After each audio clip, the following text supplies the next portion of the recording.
Hola, vamos a comenzar la última clase teórica del programa, el teórico número 23, la unidad 13, elaboración lacaniana de las perversiones.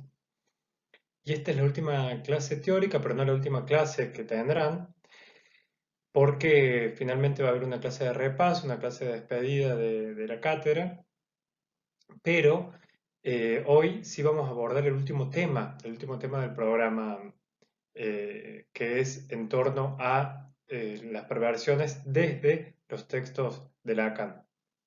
Bueno, veamos cuál es la bibliografía que nos toca. La bibliografía que vamos a abordar es muy breve, son solamente dos clases, dos capítulos del seminario 4. Ustedes ya han trabajado el seminario 4 de Lacan, que se llama La relación de objeto. Este seminario fue dictado entre 1956 y 1957. Una clase, un capítulo, es el capítulo 9, que se llama La función del velo. El otro, que es el número 10, el que le sigue, es la identificación con el falo. Bien, hay que tener en cuenta algo fundamental en torno a las perversiones. Primero es que hay toda una discusión de si en verdad existe la perversión como estructura clínica, como estructura subjetiva, es decir, la perversión como tal, o si no, más bien se trata siempre de rasgos perversos o de fenómenos perversos dentro de una subjetividad, o fantasías perversas como son los fantasmas de los neuróticos. Em, Eso es fundamental. Otra cosa muy importante es que un acto, un modo de satisfacción, no define a una estructura. Esto tanto para la perversión como para la neurosis como para la psicosis. Desde esta cátedra se lo considera una estructura a la perversión, em, pero también otra cosa a tener en cuenta es que son muy raros los casos de perversión, porque son muy raros, es muy raro que personas con estructura perversa consulten, ¿sí? Normalmente, podemos explicarlo de esta manera, se consulta cuando hay una insatisfacción, ¿sí? Es decir, las personas consultan cuando encuentran una insatisfacción en su vida o cuando el régimen de satisfacción que venían teniendo, que venían sosteniendo, se cae, falla. Entonces, a partir de ahí se genera una consulta. Bien, en el caso de la perversión, de la estructura perversa, siempre se sabe, siempre se encuentra un modo de satisfacción y por eso puede ser una explicación mm, para pensar, para considerar que hay muy pocos casos de perversiones en consulta. Em, Bien, entonces, un diagnóstico no puede establecerse sobre un fenómeno que puede considerarse moralmente o socialmente perverso. Eso es a tener muy en cuenta. Segundo, que los casos de perversión son muy raros. Y tercero, que hay toda una discusión en torno a si la perversión se la puede considerar una estructura o no, o si simplemente es neurosis y psicosis, como uno de los textos de Freud, uno de los últimos textos de Freud. Bien, eh, vamos ahora con lo que enuncia la diapositiva. En, en Intervención sobre la transferencia, Lacan, miren, en 1951, es decir, unos 5 años antes de el dictado de este seminario, del seminario 4, dice, existe, y lo voy a citar tal cual porque me parece fundamental para derribar un poco este prejuicio de que en psicoanálisis se defiende el complejo de Edipo como si fuese algo, no sé, eh, indiscutible, que sí o sí hay que pasar por el complejo de Edipo. Eh, ya Lacan en 1951 dice lo siguiente. Existe un prejuicio. aquel mismo que falsea la concepción del complejo de Edipo, haciéndola considerar como natural y no como normativa la prevalencia del personaje paterno. Es decir, que para el psicoanálisis está claro que em, la prevalencia del personaje paterno en el complejo de Edipo no se trata de algo natural, sino que se trata de una normativa cultural, en todo caso, y que dependerá de las culturas cómo, qué mecanismos establecen, qué mecanismos simbólicos establecen para el atravesamiento de las sexualidades, ¿sí? De los procesos de sexuación, decimos en psicoanálisis. Bien, entonces, el complejo de Edipo es uno, ha sido uno, sigue teniendo cierta prevalencia, pero tenemos en claro que se trata de una normativa simbólica, no es para nada algo natural. Entonces, como tal, es un ordenador, es un normativizador de las sexuaciones.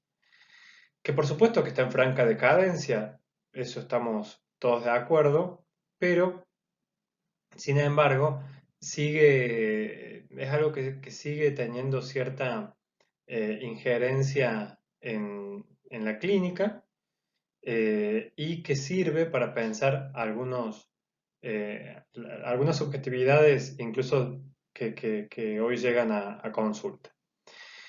Y por supuesto también esto que vemos en torno a la metáfora paterna en nuestra cátedra es solamente los primeros seminarios, una primera parte de la enseñanza de Lacan, y queda por fuera porque, bueno, hay límites dentro de las posibilidades de una materia, queda por fuera eh, muchos desarrollos posteriores que dejan de lado a la metáfora paterna, al complejo de Edipo, tal como lo vemos.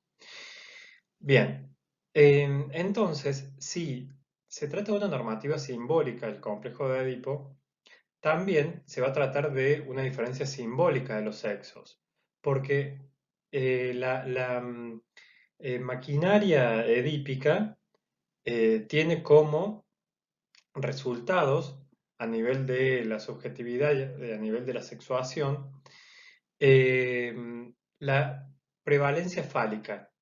Y esa es la diferencia simbólica en todo caso, porque el falo es un significante, eso ya lo hemos trabajado. Y en todo caso se trata, esta diferencia simbólica de los sexos, se trata de que quien lo tiene y quien no lo tiene. Y para esto no existe nada biológico, no existe el cuerpo biológico de quien tiene pene o no tiene pene. No se trata de eso, sino de quien tiene el falo, quien no lo tiene, quien es falo, quien no lo tiene en las relaciones eh, subjetivas. Bien. Fíjense que de lo que dice Lacan, el falo siempre está más allá de toda relación, porque es lo que marca el deseo. Un deseo como un más allá de cualquier relación. El deseo siempre está más allá del objeto en sí. Luego, hay algo a tener en cuenta, que es la función de interposición. Esta función de interposición es lo que ocurre en una relación amorosa, una relación incluso sexoafectiva, que aquello que se ama en el objeto de amor es siempre algo que está más allá, ¿sí? Es decir, que ese más allá del objeto, ese más allá del objeto amado, de la persona que se ama, se puede llamar o se lo puede designar como el falo, porque es siempre un más allá. Se ama en el otro algo más allá de ese otro o de esa otra. Bien, ahora vamos a ingresar a lo que tiene que ver con entonces la perversión en sí. Bien, esto que mencionábamos de la función de interposición en una relación de amor, eh, sucede que en la perversión se da de una manera muy particular. Primero hay que decir que Lacan a esta altura toma, por los desarrollos de Freud, al fetichismo como la estructura de la perversión. Tengamos en cuenta que podemos llamar como modalidades de la perversión al sadismo, al masoquismo, al fetichismo, al voyeurismo, que es el placer por ver a los demás, em, y el exhibicionismo, por ejemplo, que también lo toma Freud, entre otros. Bien, de esos, el fetichismo sería como lo paradigmático de todos, es lo que permite explicar a los demás y además es lo más común en la época en que están produciendo estos saberes, tanto Freud como Lacan. Luego Lacan lo cambia y empieza a hablar como más del masoquismo, como como la modalidad paradigmática. Bien, pero aquí tomando el paradigma como fetichismo, fíjense que yo en ningún momento de lo que les comenté, de la lista que hice de las modalidades, hablé de alguna identidad. Que eso hay que tener mucho cuidado porque bajo ningún punto de vista, ni desde la carrera de psicología, ni desde esta cátedra, ni desde el psicoanálisis se enseña que alguna identidad sexuada, alguna identidad de género pueda considerarse o perversión o psicosis o lo que sea. La identidad no hace a ninguna de estas estructuras que son eminentemente clínicas, ¿sí? Es decir, que son para el uso clínico y nada más que clínico. Eh, y con fines de guía, en todo caso, diagnóstica y siempre en un sentido provisorio, porque no, no hay manera de pensar, como les decía al comienzo en las diapositivas anteriores, de pensar un fenómeno, como lo es, por ejemplo, la identidad de género, como lo es un síntoma, como lo es una modalidad de satisfacción, como es una elección sexual, es decir, una parte de una subjetividad de manera de pensarla por sí misma como una posibilidad diagnóstica ni tampoco un compilado de esas manifestaciones sirven para un diagnóstico. Siempre hay que ver, hay que poder escuchar la singularidad de ese caso, es decir, qué función cumple para esa subjetividad tal fenómeno, tal síntoma, tal manifestación. Es decir, por ejemplo, para decírselo llanamente, que alguien tenga una compulsión por lavarse las manos no significa que sea una persona obsesiva. Hay que ver qué función cumple eso. Si se trata de algo que siempre lo imposibilita ante el deseo, es decir, si encontramos el deseo imposible, bueno, entonces ahí sí podemos hablar de que podemos pensar como hipótesis diagnóstica, siempre con mucha prudencia también, una obsesión, una neurosis obsesiva. Bien, ¿cuál es la hipótesis de Lacan para pensar el fetichismo? Dice que el fetiche representa al falo como ausente, al falo simbólico. Vieron que en todo este tiempo que estudiamos Lacan, él está pasando en términos significantes los fenómenos, los objetos que antes eran considerados bajo otro punto de vista. Lo que él hace es darle estatuto simbólico, estatuto significante a muchos de los conceptos, incluso freudianos. Entonces, el fetiche es un significante, es decir, que representa algo que no está en este punto, o representa un sujeto, en todo caso, para otro significante. Pero en términos de pensarlo así, el fetiche como un símbolo es que representa al falo como ausente. En la perversión se ingresa un velo, recuerden lo que decíamos de la función de interposición. En la perversión se ingresa un velo en esa interposición entre el sujeto y el objeto. Eh, ¿Qué quiere decir? Que en la relación, en toda relación, por ejemplo, de amor, hay algo del orden de una función de interposición, eh, porque se ama algo que está más allá del objeto amado. En la perversión, eso se materializa, se imaginariza bajo la presencia de un objeto que eh, en definitiva va a ser un significante. Lo vamos a ver ahora. Bien, fíjense el esquema que presenta Lacan en el seminario 4, lo encuentran ahí. En este esquema está graficado eh, lo que desarrollábamos recién. Este es el esquema del velo. Primero, imagínense que esto, a ver si me sale hacer una marca, sí. Imagínense que esto no está, que estamos hablando de la relación del sujeto con un objeto que está acá, no sé si lo alcanzan a ver si puedo poner el puntero láser, a ver ahí, espero que se esté viendo. Imagínense que entonces está la relación sujeto con el objeto, que decíamos, el sujeto que ama al objeto o que se interesa por el objeto, por algo que está más allá del objeto. Es decir, no es que el sujeto sabe que ama más allá del objeto, que está interesado más allá del objeto. ¿Sí? No es que él lo sepa. El sujeto ama al objeto. Ahora, el tema es que siempre se ama algo más allá.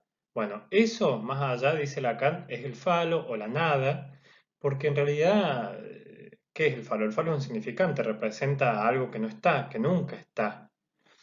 Entonces por eso dice, más allá del objeto, en realidad, el sujeto cree que el objeto tiene em, que la persona amada tiene su objeto de interés o su objeto de deseo, o que tiene aquel objeto que valora como faro, ¿no? El sujeto que ama cree que aquella persona que ama tiene algo en particular, tiene algo en especial que al sujeto le falta, ¿sí? Ahora bien, eso en realidad es nada, dice Lacan, eso en realidad siempre es nada, es más bien una idea, vamos a decirlo en estos términos, del sujeto. Sin embargo, todo esto no lo sabe el sujeto y por eso se interesa por el objeto. Objeto siempre a esta altura, no hace falta que lo aclare, por eso no lo aclaré hasta ahora, pero objeto siempre se refiere a una persona, a una situación, a una idea, no es un objeto cosa en sí. Bien, ahora en la relación perversa, en la relación fetichista, aparece un velo entre medio, entre el sujeto y el objeto. ¿Esto qué quiere decir? El velo como lo que vela, como una cortina, por eso está la palabra cortina acá, eh, que permite que lo que, en todo caso, esto que se proyecta más allá como una falta, como una nada, en realidad se materialice, se proyecte en la cortina como una imagen. Por eso es la exigencia del fetichista, del él o la fetichista, de que exista siempre un objeto para entablar una relación con su persona de interés. Ahora bien, yo recién dije que exista un objeto, que ahí sí me refiero a una cosa o a una característica puntual en las personas que para el fetichista siempre le llama la atención. Por ejemplo, puede ser, como un caso famoso de Freud, el brillo en la nariz, dice.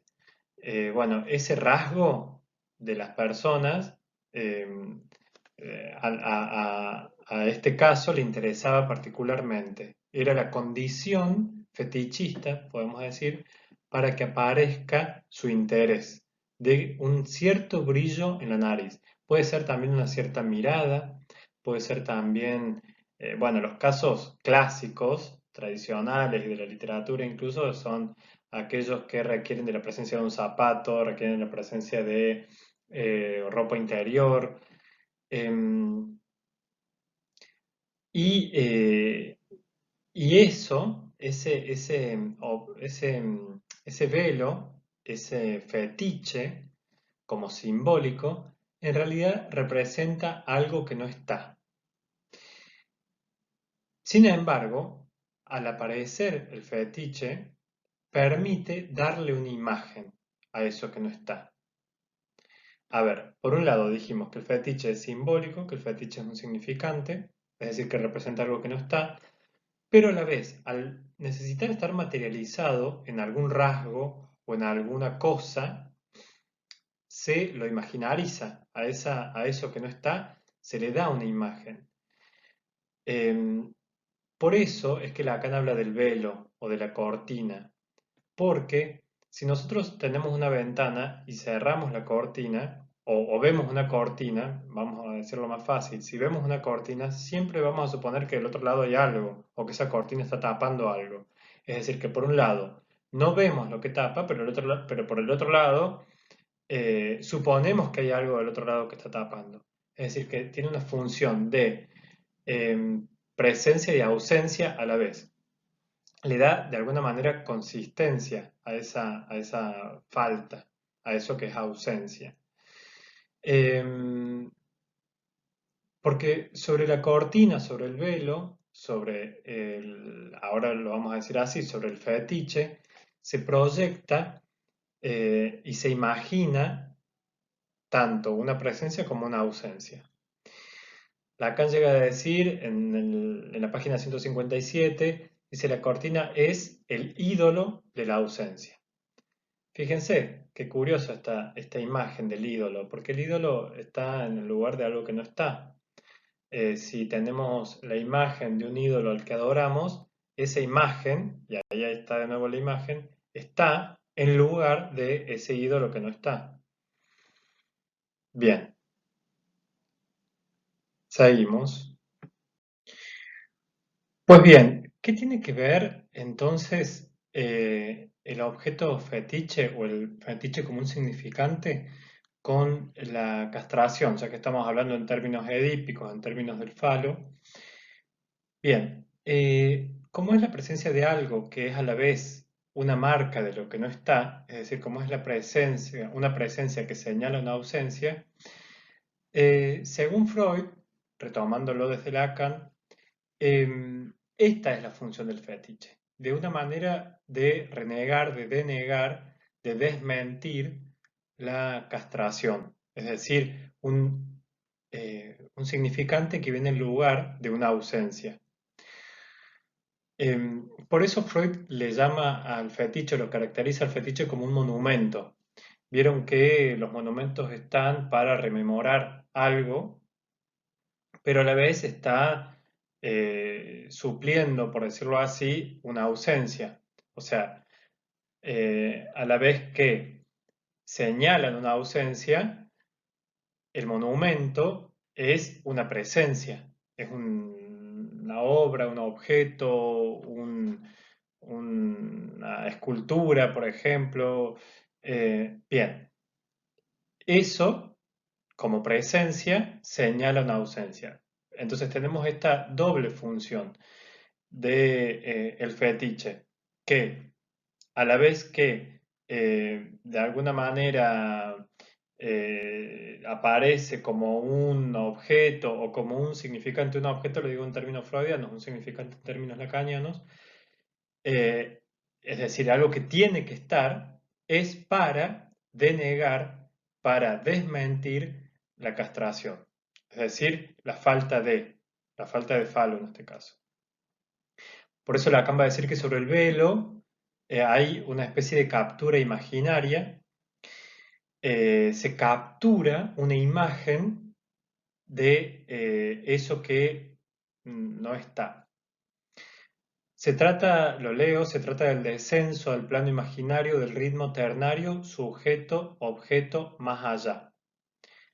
¿Vieron? ¿Se acuerdan el gráfico que veíamos recién? Sujeto, objeto, nada, o más allá del objeto, la creencia de que más allá del objeto hay algo, que en realidad es nada, no tiene nada ese objeto, no hay nada más allá del objeto, pero está la creencia de que más allá sí hay algo. Bueno, en el fetiche se lo hace existir a eso mediante el fetichismo, mediante el fetiche.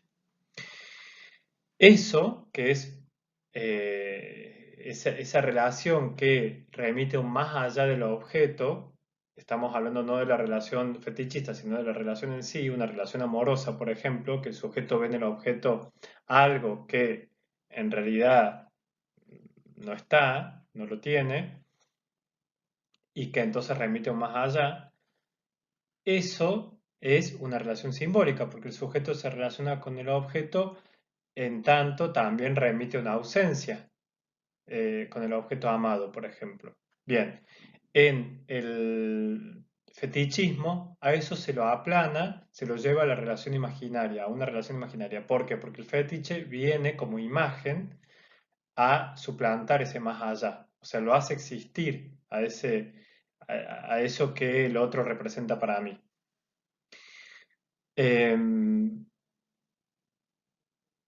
Entonces, leo la cita última de la página 167, dice, aquí surge lo que convierte a la falta en una figura, el fetiche. Esto es justamente lo que les estaba comentando, que puede ser el soporte ofrecido al deseo, pero el deseo como perverso. Es decir, que cuando el deseo depende de la presencia de una de una imagen siempre fija, entonces estamos hablando del deseo perverso. Sobre el velo es donde el fetiche dibuja lo que falta más allá del objeto, ¿sí? Es decir, que de alguna manera suplanta la falta. No, no hay un soportar la falta. Y este es uno de los grandes dramas del perverso, que no soportan la falta, sino que todo el tiempo eh, intentan no, todo el tiempo logran eh, taparla mediante el fetiche. Ahora, si está el fetiche es porque alguna vez hubo alguna noticia en relación con la castración, con la falta. Bien, bien, recién estuvimos viendo la estructura del fetichismo, ¿sí? Ahora vamos a ver alguna posible explicación diacrónica, es decir, poder dar un fundamento a por qué existe el fetiche, cómo surge el fetiche. Bien, en esto Lacan es muy freudiano, porque dice que lo que constituye el fetiche, es decir, como elemento simbólico, el fetiche, que es lo que se proyecta sobre el velo como una imagen, se toma prestado, especialmente dice de la dimensión histórica de la persona. Es el momento de la historia en el cual la imagen se detiene y por eso esa imagen luego se proyecta en el velo o en el fetiche, vamos a decirlo así, es decir, el fetiche va a depender de esa imagen que se haya detenido. Y entonces toma una metáfora cinematográfica.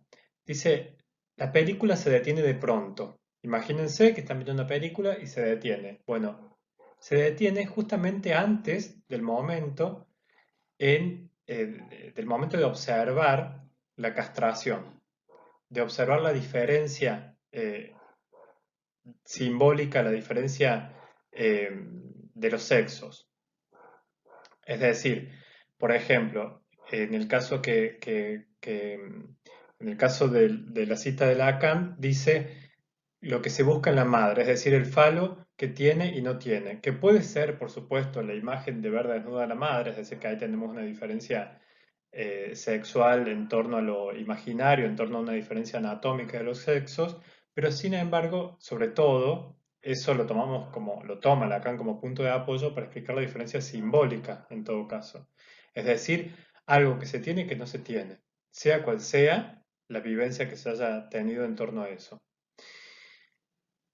En ese momento, la imagen se detiene. Entonces viene el fetiche a suplantar esa falta, en el caso de la cita que estamos tomando de Lacan, de la madre, pero puede ser la falta en relación con, les decía, la diferencia simbólica de los sexos.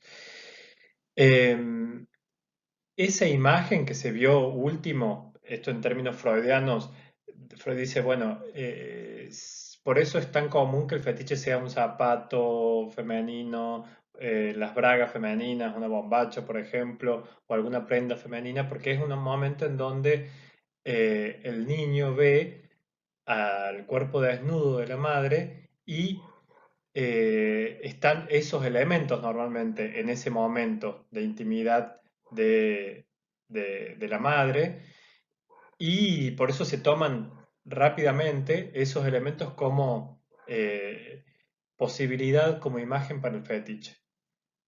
Bien, esa es la imagen que se detiene y entonces desmiente aquello que luego iba a observarse, que es la castración. Muy bien, entonces, sí, a la diacronía o a la posición fetichista hay que buscarla en ese momento preedípico de encuentro con la castración materna. eh, Lacan va a formular unas cuestiones que son muy importantes en relación con la perversión porque avanza un poco más, o mejor dicho, pone en fórmula, podemos decirlo así, o extrae la lógica de lo que Freud desarrolla, pero permitiendo avanzar en relación con el estudio de las perversiones. Em, Fíjense que si entonces el momento preedípico o el periodo preedípico es fundamental, entonces quien está en juego ahí es la madre fálica. ¿Qué quiere decir la madre fálica? Recuerden lo que hemos visto en relación con ese triángulo en donde el padre está velado, pero está velado. En- ¿Y qué otros tres elementos hay en juego? Está la madre, el niño, la madre como significante, el niño como significante y el falo como un falo imaginario. Bien, lo que va a decir ahí Lacan es que en ese momento de simbolización primordial, lo llamó, como hemos visto en textos anteriores, ahora le llama eh, en este texto, mejor dicho, que es anterior al Seminario 5, donde trabaja la metáfora paterna, le llama la relación imaginaria primitiva. Lo que ocurre ahí es que el niño se encuentra en una oscilación bipolar, va a decir. Esta oscilación bipolar es la cuestión de con qué se identifica el niño en ese momento. Y en ese momento, ante el horror a la castración materna, le quedan dos opciones. Una, por un lado, es la identificación con el falo, como hemos visto también en relación con la metáfora paterna, el niño como súbdito en la posición del falo imaginario de la madre. Esa es una posibilidad y por supuesto que se trata de una posición perversa. Y la otra es la identificación con la madre, pero con la madre como poseedora del falo.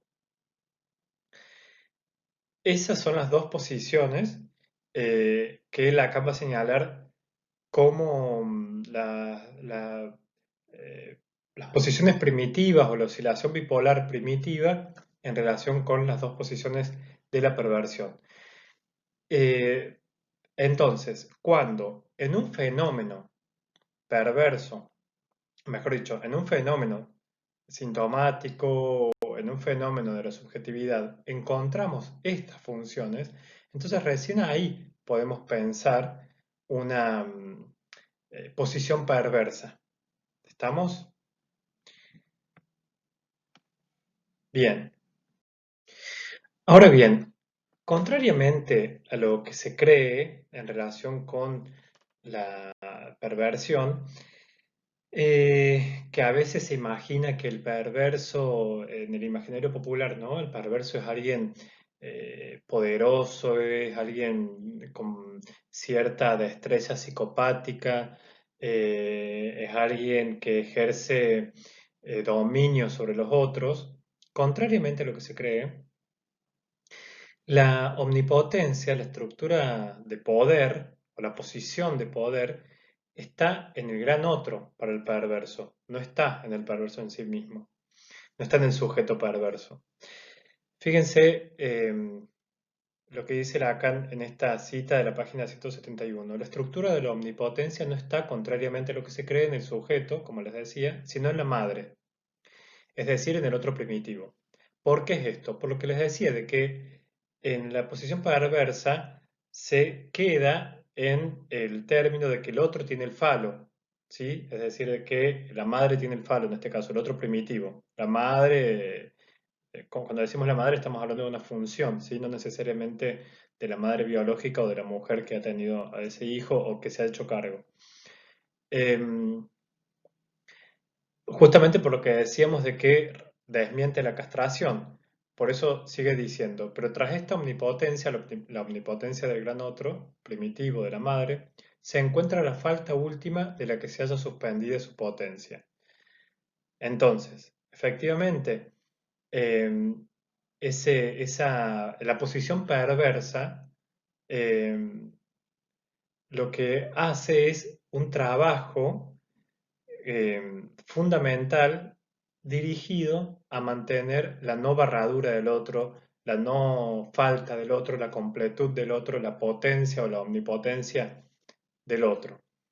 Por eso es que, gracias a este desarrollo de Lacan, luego, en el transcurso de su enseñanza, va a proponer como paradigma de la perversión no tanto al fetichismo, sino más bien al masoquismo, porque se muestra muy bien en el masoquismo su posición instrumental en relación con mantener la completud de el trabajar al servicio de la omnipotencia del otro. Ahora bien, bien sabemos ahora que eso está destinado a tapar la falta en el otro. En la clase de consulta vamos a ver ejemplos, algunos ejemplos que trabaja Lacan y Freud en relación con la perversión para ilustrar esto que estamos diciendo.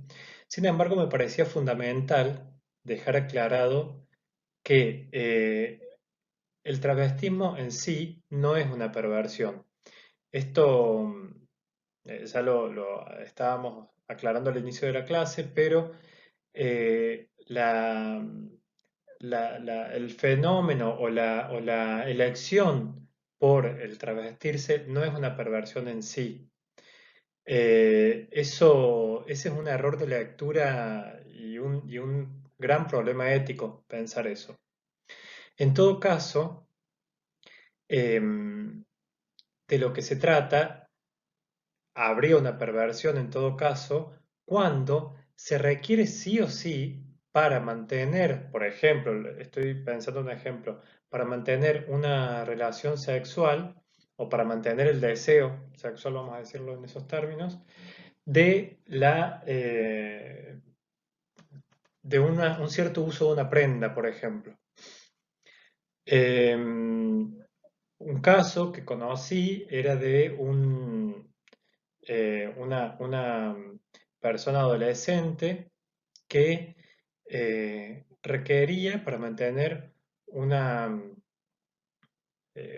deseo sexual, para mantener la libido sexual, lo voy a poner esos términos, em, para poder enfrentarse a una persona del otro sexo, requería de mantener su ropa interior puesta. Bueno, ahí hay algo del orden de un travestismo, digamos, de un uso de una prenda, pero que no quiere decir, de nuevo, una identidad para nada, sino que es un fenómeno que cuando lean esto, cuando lean travestismo, por ejemplo, en textos, en los textos de Lacan, cuando lo aborten, se está refiriendo a eso, no a la persona eh, que que se viste, se considera, se define como travesti. Solamente que luego el término de travesti pasó del lenguaje médico al lenguaje popular. Por eso, por eso es que hago esta aclaración. Bueno, pero me parece fundamental y muy importante que lo tengan en cuenta a este punto.